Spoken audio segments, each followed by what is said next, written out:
Hi, ഓടത്തെ കിച്ചണിലേക്ക് സ്വാഗതം. നല്ല സ്വാദുള്ള ഉള്ളി സാമ്പാർ ഉണ്ടാക്കാം. എളുപ്പമാണ്, കുറച്ച് ഇൻഗ്രീഡിയൻസേ വേണ്ടു. ഉള്ളി നന്നാക്കിയിട്ട് വെച്ചിട്ടുണ്ട്. വളരെ വലിയ ഉള്ളിയാണെങ്കിൽ ഒന്ന് നുറുക്കണം, അല്ലെങ്കിൽ അങ്ങനെ തന്നെ മുറിക്കാണ്ട് ഉപയോഗിക്കാം. ഇതിപ്പോൾ തൊലി കളഞ്ഞ് കഴുകി ഏകദേശം 300 ഗ്രാം ഉള്ളി ഉണ്ടാവും. തോരപ്പരിപ്പ്, സാമ്പാർ പരിപ്പെന്നും പറയും, ഒരു 1/2 കപ്പ് എടുത്തിട്ടുണ്ട്. മീഡിയം സൈസ് ഉരുളക്കിഴങ്ങ് തൊലി കളഞ്ഞ് വെച്ചു. ഇത് ചേർത്ത സാമ്പാറിന് ഒരു കൊഴുപ്പുണ്ടാവും. ഇടത്തരം വലുപ്പത്തിൽ 2 തക്കാളി, വലിയ നെല്ലിക്കയുടെ അത്ര വലുപ്പത്തിൽ പുളി, വാളൻപുളിയാണ് എടുത്തേക്കണേ. കറുത്ത് നല്ല പുളിരസമുള്ളതാണ്. ഇത് ചൂടുവെള്ളത്തിൽ കുതിരാൻ വയ്ക്കാം. ഇത്രയൊക്കെ എടുത്ത് വെച്ചിട്ടുണ്ട്. പരിപ്പ് നല്ലോണം കഴുകിയിട്ട് കുക്കറിലിടാം. ഉരുളക്കിഴങ്ങ് 2ആക്കി മുറിച്ചിട്ട് ചേർക്കാം. 1/2 ടീസ്പൂൺ മഞ്ഞൾപ്പൊടി, 1/2 ടീസ്പൂൺ ഉപ്പ്, വേവാൻ വേണ്ടിയുള്ള വെള്ളം ഏകദേശം ഒരു 4 കപ്പ് വെള്ളം ഒഴിക്കണം. ഇനി അടച്ച് വേവിക്കാം. ചീനച്ചട്ടിയിലേക്ക് 1.5 ടേബിൾ സ്പൂൺ വെളിച്ചെണ്ണ ഒഴിക്കാം. എണ്ണ ചൂടായി. ഇനി ഉള്ളി വഴറ്റാം. പച്ചമണമൊന്ന് മാറണം. ഇത്തിരി ഒന്ന് വേവും വേണം. ഏറ്റവും എളുപ്പത്തിൽ ഉണ്ടാക്കാൻ പറ്റുന്ന സാമ്പാറാണ്. ഉള്ളി മാത്രം നന്നാക്കി എടുക്കേണ്ട നേരം വേണം, അത്രയേ ഉള്ളൂ. 3-4 മിനിറ്റ് കൊണ്ട് തന്നെ ഉള്ളി വെന്ത് ഒന്ന് നിറം മാറും. കുറച്ച് കറിവേപ്പില ചേർക്കാം. അതും കൂടി റോസ്റ്റ് ആവട്ടെ. ഉള്ളി വഴറ്റുമ്പോൾ മീഡിയം ഫ്ലെയിമിൽ വെച്ചാൽ മതി. ഇനി നുറുക്കിയ തക്കാളി ചേർത്തെടുക്കാം. ഈ സാമ്പാർ ബ്രേക്ക്ഫാസ്റ്റിനും ഊണിനും പറ്റും. അധികം സ്പൈസി അല്ല, കുറേ പച്ചക്കറിയും വേണ്ട. മല്ലിപ്പൊടി 2 ഹീപ്പ് ടീസ്പൂൺ. ഇതിലേക്ക് വേണ്ട മഞ്ഞൾപ്പൊടി 1/4 ടീസ്പൂൺ എടുത്തിട്ടുണ്ട്. എരിവിന് വേണ്ടി 1.5 ടീസ്പൂൺ മുളക് പൊടി. പൊടികളും ചൂടാവട്ടെ. സാമ്പാർ പൊടിയായിട്ട് നമ്മൾ ചേർക്കണില്ല. ഇങ്ങനെ സെപ്പറേറ്റ് ആയിട്ട് മല്ലിപ്പൊടിയും മുളക് പൊടിയൊക്കെയാണ് ഉപയോഗിക്കുന്നത്. ഇനി പുളിവെള്ളം ഒഴിക്കാം. ഒന്ന് തിളയ്ക്കണം. ഉള്ളിയിലേക്ക് അബ്സോർബ് ആവണം പുളിരസം.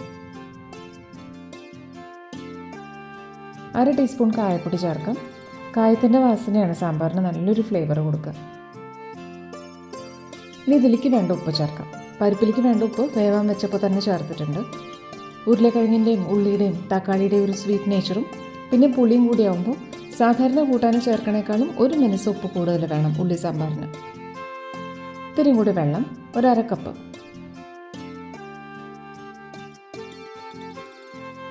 ഇനി തിളക്കട്ടെ. ഇനി പരിപ്പ് വേവിച്ചത് ചേർക്കാം.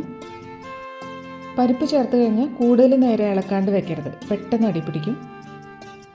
പരിപ്പിൻ്റെ കൂടെ വേവാനിട്ടിരുന്ന ഉരുളക്കിഴങ്ങ് ഇങ്ങനെ സ്പൂൺ കൊണ്ട് മാഷ് ചെയ്യുമ്പോൾ നല്ലോണം പേസ്റ്റ് പോലെ ആവണം. അല്ലെങ്കിൽ പരിപ്പിൻ്റെ കൂടെ സ്റ്റീം പോയി കഴിഞ്ഞ ഉടനെ തന്നെ ചൂടാറുന്നതിന് മുമ്പ് കുക്കറിൽ വെച്ചിട്ട് തന്നെ കുഴുതൽ കൊണ്ട് ഉടച്ചെടുത്താലും മതി.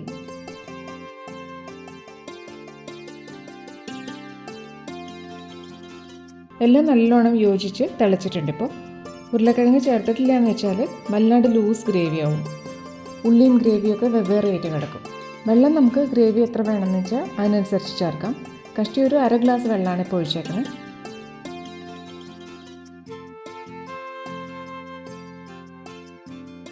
ഇനി 1/2 ടീസ്പൂൺ ശർക്കര പൊടിയും കൂടി ചേർക്കാം. അച്ചാണെങ്കിൽ 1/2 അച്ച ശർക്കര മതിയാവും. മുളക് പൊടി പാകത്തിന് ചേർത്തതുകൊണ്ട് മധുരമായിട്ടൊന്നും നിൽക്കില്ല, ഒരു ബാലൻസ്ഡ് ടേസ്റ്റ് ആവുകയും ചെയ്യും.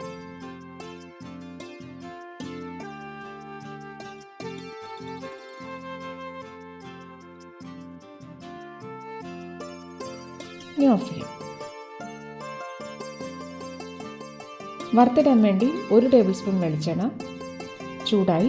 1/2 ടീസ്പൂൺ കടുക്, 1/4 ടീസ്പൂൺ ഉലുവ, 4 ചുവന്ന മുളക് കഷ്ണാക്കിയത്, 2 തണ്ട് കറിവേപ്പില. സാമ്പാറിലേക്ക് ഒഴിക്കാം. നന്നായിട്ട് ഇളക്കി യോജിപ്പിക്കാം. ഇങ്ങനെ ഇത്തിരി കുറുകിയിട്ട് നല്ല സാമ്പാറായിട്ടുണ്ട്. വേഗം ഉണ്ടാക്കാം. നല്ല സ്വാദും മണമാണ്. ഇഷ്ടമായ ഓടത്തെ കിച്ചൺ ലൈക്കും ഷെയറും ചെയ്യാം. വേറൊരു വിഭവമായിട്ട് വീണ്ടും കാണാം. Thank you.